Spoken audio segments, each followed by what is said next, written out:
So Ms. Bouweiri, Kristina, she has been selected as and awarded the Washington Borough Journal Most Admired CEO for 2004. She's been awarded the International Women's Entrepreneurial Challenge Award for 2013. She's been awarded the D.C. Chamber Business Leader of the Year for 2012. Ernst & Young Entrepreneur Year for finalists for 2010. Ladies and gentlemen, let's give a wide, warm, pleasing welcome to our speaker today, Ms. Kristina Bouweiri of Reston Limousine, who makes things happen. Thank you very much for having me today. I don't know if you know this, but my daughter actually attends Nova, and she loves it, and she only has good things to report back to me.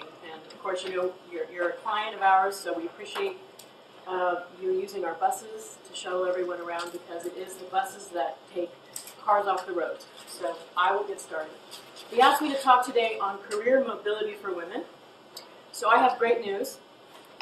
The proportion of women in the workforce has grown from 33% in 1970. How did you manage to separate Reston Limousine from the other limousine and transportation companies in the area?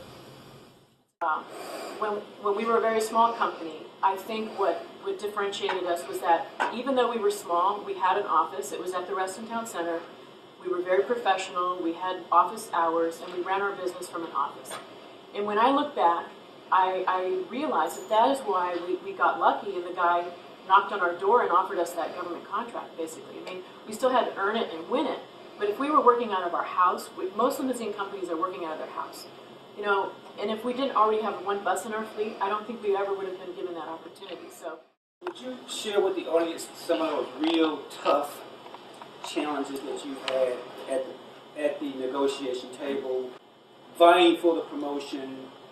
How assertive should I be, or should I not be? Could you share some of those real things that, you know, that they could probably benefit from?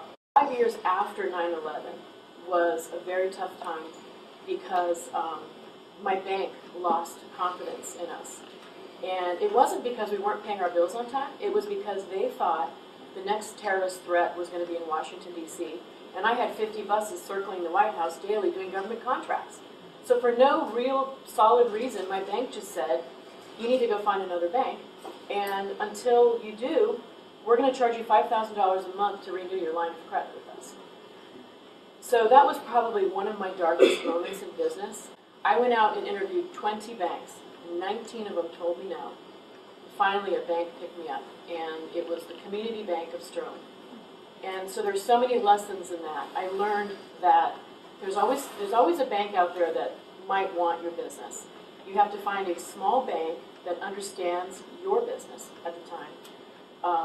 And the Community Bank had another transportation company as a client, so they understood our business. Plus, the Community Bank was setting themselves up for a sale, so they had a higher risk tolerance at the time, and they were able to go ahead and take us on. And even though we may have been risky, they were willing to take that risk, and they believed in us. And 6 months later, they sold to another bank, Mercantile Bank, and then PNC bought Mercantile 6 months after that. So I am an expert in the banking business. If you have any questions about banks, ask me. I know them all intimately. I was curious, you touched on some differences in the business climate up to pretty much the 9/11 timeframe. But today, where we sit today in the region, what do you see as some differences in the business climate today in transportation and for women in general, as opposed to, let's say, 5 years ago? Well, the 5 years after 9/11 were obviously difficult. We sort of had to rebuild and go through maybe 5 years of no profits. That was very tough. The not having profits was tough because that makes it difficult to work with banks. But we were still able to pay all of our employees on time and all of our bills. So then that took us to 2006, and from 2006 till 2008 or 9 was pretty good. It was actually great. We went from, I think, we doubled our revenues from about 5 million to, I think, 12 million. And then, of course, the next recession hit, which was when the stock market crashed in 2008. So what I did, because I was finding it so hard to get new business and winning new contracts, because everybody was focused on price. So what I did was, I thought, instead of looking for new business right now, I'm going to go back to my current clients, and I'm going to thank them for the business. And so in 2009, I started doing a client appreciation lunch. Once a month, I would take 50 clients to lunch, and I reached into my network, and I found other businesses like mine that wanted to get in front of my clients, and those were my sponsors. So once a month, we would take 50 clients to lunch, we would give them a great meal, we would give them door prizes, and each of the sponsors was allowed to stand up and pitch their business for 1 minute.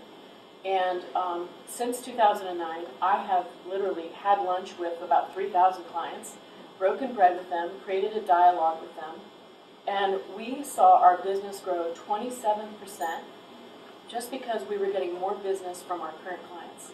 And what we had done is we had created advocates for our business with these clients. They were going out and selling our company because they were so happy about the lunches and how we were thanking them. Many of these clients were corporations, and they would go back to their corporation and say to the other maybe admins that were calling us or calling other limousine companies, you need to use Reston Limousine, this is why. And so that was one of the best things we ever did for marketing, and it kept us going in that second recession. Now in terms of today, last year our business grew by about 20%, and it was the first time in many, many years, maybe 5, 6, 7 years, that we're starting to win contracts again and we're not the low bid. So my take on that is that customers are looking for quality. They don't want to hire the cheapest guy in town because they're going to get a crappy used bus and no technology. They want to use a company that has reasonable prices like we do, and the nicer equipment, better technology, all the things that we've invested in to make our company stronger. So my take is that the economy is actually really good right now. I know that's not true for every industry. I know it's not great for commercial real estate and a couple of other industries out there, but most of the people in my circles are experiencing, in the last 2 years, a definite upswing. And in terms of women, I just think Washington, D.C. and the suburbs is the best place to work if you're a woman. I think the opportunities for women are huge. I have never felt like being a woman has held me back in any way. I have never felt that in any meeting I was at a disadvantage because I was a woman. I actually felt like it was an advantage. I think women have an advantage when they own a business, because I think women have really high standards for cleanliness, which is so important in the transportation business, and we're great multitaskers. So I think it's a great economy and a great place to live. Being a mom and working, holding both households, as you can call them, full time, can you tell us a little bit about those times in your life where your fire was being put out because of business or because of home or teenage years or whatever it was, and how you overcame that? How did you refine your spark? Truly, the secret to my success is that I've always had an incredible support system in place. So in terms of the kids, I had a live-in nanny, and I do believe it's so hard for women. And, my advice to men and women is that you really have to treat your family responsibilities equally. I think the men have to help out the women if they expect the women's careers to advance. It can't always be the mom that takes the kids to the doctor. It can't always be the mom that takes a day off when a child is sick. And, I think if you're a dual income family, you should really try and outsource some of the things that you might normally do as a mom, like have your groceries delivered, or have a maid service come in once a week, or do something to take some of that pressure off, because the pressure is on the moms. I know that. I live it. I feel it. And if it wasn't for that support system in place, there's no way I would be where I am today. So one other thing I'd like to say on that topic is that I really feel some of my best opportunities that I've had have taken place either before work or after work. And so that's another reason why women have to have a good support system. Because if you can't go to a board meeting at 7:30 in the morning, or if you can't go to an exclusive dinner in the evening because of your kids, you're not gonna put yourself in front of some amazing opportunities. And that's what happened with me. I am on 10 boards. I go to board meetings in the morning, I go to special events at night, and it's because, well, obviously now my kids are teenagers and they don't need someone else to really cook for them, but it was so important as my company was growing that I could make myself available. I mean, I certainly didn't go out every night of the week. I had a rule that I would only go out twice a week. And that was enough to put myself in front of some great opportunities. Other than your parents or perhaps your husband at the time, did you have other mentors in your life, other women or just other people that mentored you through the process? The best advice I could give any of you is to join a peer group. I'm in a CEO membership organization, but you take a day off from work every month and you go to an offsite retreat with 18 CEOs, and in the morning we have an incredible speaker that speaks on sort of MBA level lectures, and in the afternoon we solve each other's business problems. So it's almost like having an advisory board, and I've been in that group for about 8 years, and it really was a huge help to me. It's helped me really learn. I would say I probably have an MBA between my experience, my 25 years in the business, and everything I learned through that group. And then being able to tap into all those CEOs and learn from their mistakes. I think I've learned more from their mistakes. That those have prevented me from making those mistakes, and then maybe that they've learned from my mistakes. But that would be the sort of mentor route that I've had. What have you found to be a successful tool with retaining your employees, and what is the average tenure? Is it 2 years, 5 years, and you have recognition? And what is it that when somebody comes into your company and they feel like family and they stay? That's a great question.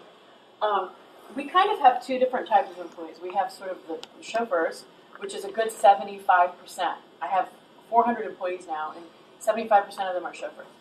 And when you ask me about turnover, the turnover rate for chauffeurs is obviously higher than my office staff. But I'm very proud to say that many of my managers have been with me 10 years. And in terms of recognition, I'll just sort of talk about what we do for everybody.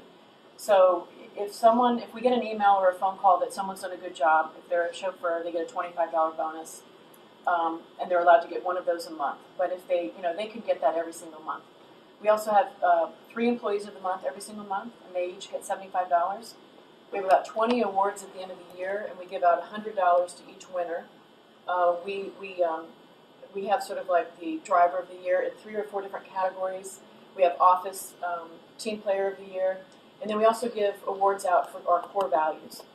And we have a great Christmas party. We have a summer picnic, but it's hard. Our business is tough because we're in like 4 locations, and some of the chauffeurs work, the morning shift. Some might work the afternoon shift, and some work in the middle of the night. So it's almost impossible to get everyone together. And since we're open 24/7, you're never going to be able to get everyone into a meeting either.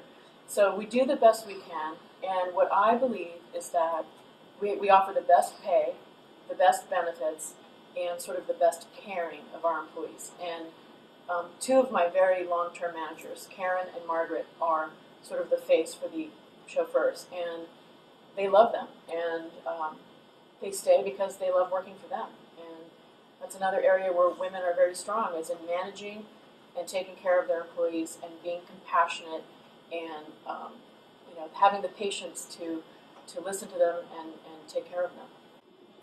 What do you do to develop your staff, your upper leadership? We do an off-site retreat every summer for 2.5 days, and we have a professional facilitator that works with us on team building and sort of developing all of our strengths. We focus on strengths, and other than that, we meet once a week religiously and for 2 hours over lunch, and we talk about what's going on in every department and what are the challenges and how to solve them together. Are you involved in that meeting? Oh, yes.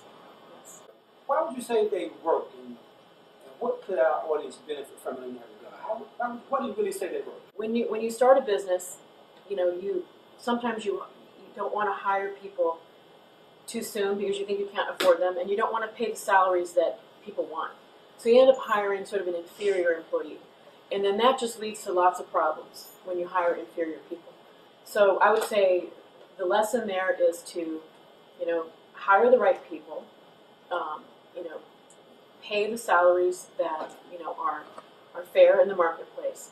And just be very careful when you're hiring, because once you get the right people in place, for example, right now, I probably do not have, other than my Tuesday meetings, I don't have any daily tasks at Reston Limousine. They've all been delegated to great people who do a great job. So it's the people really that can help you grow your company. And learning that lesson as an entrepreneur took me 10 years. It took me a long time. But that's sort of like my biggest lesson, I would say, in terms of the huge difference I feel today that I didn't feel. Another one of my lessons was diversification. So we started out as a corporate company. We diversified into weddings, which we still do today. Then we diversified into government contracts. Then we diversified into university and hospital shuttles. Then we diversified into wine tours and brew tours. And then we diversified into tourism. So we're in 13 market segments. And that's another reason why we've been successful. We're not just focused on one market segment, because if that segment went away, like the government contracts, we no longer can bid on those because we're too big. Market diversification is really important. Hiring the right people. I would say, being a lifelong learner has also been a huge reason for our growth, because it's not just me, but I have my COO in a peer group, and I have my Director of Customer Relations in a peer group. So we all get together with other businesses on a regular basis, and we share best practices. And that would definitely be another way that I'm developing my other employees, by letting them be a part of that group. They travel 4 times a year to another city, they visit another limousine company, they get a tour, and then they sit down and share best practices with about 20 companies. That's been another great thing that we've done. In the early years for Reston Limousine, or even as a new company, we come into the business, how do you find that challenge between hiring the right people, or people that have a certain expertise or skill level, and balancing having the resources for it? You may not be able to afford the big salaries some of the people that you require. So how do you find that balance there? And what ends up happening is, if you hire the wrong person, it's just double the work, because then you end up doing their job because they can't do it, and then you have to hire someone else, and so it's a vicious cycle. I think just over time you learn that lesson very painfully, and you start making better decisions, and then you learn that. I'll use my COO as an example. When I hired him, he wanted $50,000 more per year than I was currently paying the guy that was working for me. And I thought, I'm going to go broke. I can't afford this guy. So I said, look, I'll pay you $25,000 extra, and if you do a great job in 6 months, I'll up your salary. And guess what? He did. And you know what? He's worth every penny, because now I'm not chained to my desk. Now my customers deal with him, my employees deal with him, and I'm free to do what I do best, which really is PR and marketing out there in the community, board meetings, promoting the company, doing the very high-level networking that is required to grow a company. Last question. In the future, what are any challenges that you see this in the future? Outside, God forbid, of a terrorist attack, or the gas prices go very high. What are some of the other challenges that you see in the future? Well, a very recent challenge, or not so recent, but recent, is Uber. I'm sure you all have heard of Uber. It is a technology company that has an app that allows people to order a black car, limo, with just pushing a button on their phone. So that company has really disrupted the transportation industry. Thankfully, Reston Limousine is really more of a bus company today than a sedan company. We do have 25 sedans, and we keep them very busy. And I have to say, Uber has affected us, but not as much as it's affected the companies that really focus on the sedan business. So my sedan clients are usually CEOs of Fortune 500 companies, and their schedules are all done by a secretary, all in advance, and they're never going to use Uber because safety and just they're going to have a car sitting outside waiting for them when they're in their meetings. They're not going to have to get a car on demand.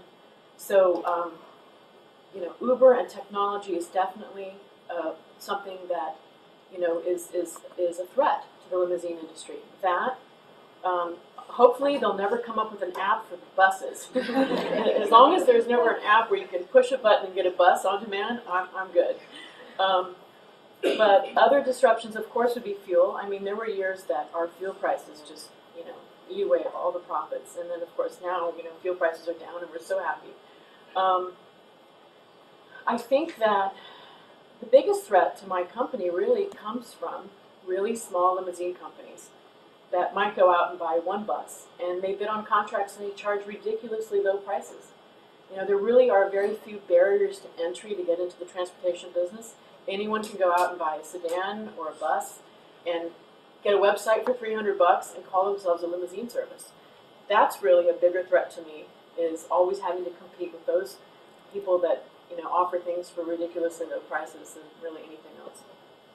Do you feel, because you do the in-person networking, because you do the grassroots marketing and networking and promotion efforts, do you feel that you have a well-rounded approach since you're embracing both social media and in person? That's a great question. I think you have to do both. And it got to the point where I couldn't handle all of my social media. So I do my personal social media Facebook page and my personal Twitter. I have someone else in my company right over there. My marketing manager, she handles my Reston Limousine Facebook page and the Reston Limousine Twitter. But we have found that we get more results on my personal pages usually, more comments, more followers. People, the crazy thing about social media is people want to know, if I go on there and say, hey, you can get a limousine for half price tomorrow, that's not what people want to read on social media, and that's not what they're looking for. But if I post a picture of my kids or my new haircut or something silly, I get 200 comments. So what we've learned is that social media is very personal. But I don't know that someone at my level could handle all of it myself. I try and get it done in 30 minutes a day, and then we also have Therese or maybe her assistant doing our blog. So it's important to do everything, and that's what I learned when I was out networking. That's where I learned about all the new stuff that was coming and how to do it. I took social media classes. You have to take one like once a year, or you can't stay on top of the changes that are out there. But so my business during the week, the Monday through Friday business, is a lot of shuttle contracts, and those are all. We don't get that type of business from social media. That's done sort of in a closed bid process, and you can't really use influence or social media to win that type of business. Where we get our social media work is by using that equipment on the weekends or at night for the consumer crowd. So social media is great for wine tours and brew tours and trips to New York and all these other great ideas we have. And that's just us trying to keep the fleet moving. So if we were just working Monday through Friday and then our buses were sitting on the weekend, we really wouldn't be that profitable because those contracts during the week are all low bid. So our job is to market like crazy and take that bus that has a contract during the week and have it do a couple of jobs at night during the week and then work on Saturday and Sunday. And so that's how social media has helped us. One of your strategies was to know what you want and to go for it. How did you know what you wanted? Well, that's a good question. I knew that when I was young that I didn't know what I was going to do, but I wanted to accomplish something in life. And I know that what you want to accomplish in life changes as you grow older. I was very much of an idealist when I was young, and I wanted to change the world. But as I was in my 20s and getting older, my goals were really to be successful. And to me, that meant running a great company. I never thought in a million years we'd have 200 cars. When we had 5 cars, my dream was to have 10. And then when we had 10, I wanted to have 15.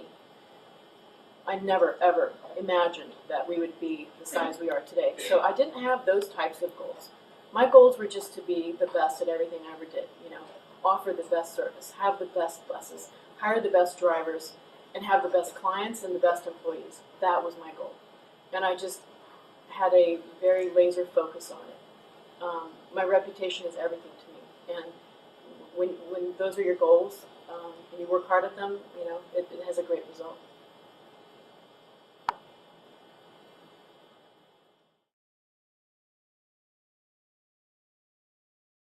This is another sort of one of my secret weapons. I have all these like moms that work for me that work from 9 to 2, and they're at home with their kids before and after work. But when they're at work, they're very, very strong women that make a lot of money part time. And one of those ladies is my recruiter, and I think she makes like $35 an hour or something. Plus she gets a $75 bonus every time she hires someone. And last year we hired 80 people, so she's making great money working 9 to 2. But she's a professional recruiter. She doesn't want to work full time, and so it was a perfect match for us and for her. But I saw a big difference when I did hire that professional recruiter. That's what she does, and that's what she's good at. I think if that's taking it to the next level, I think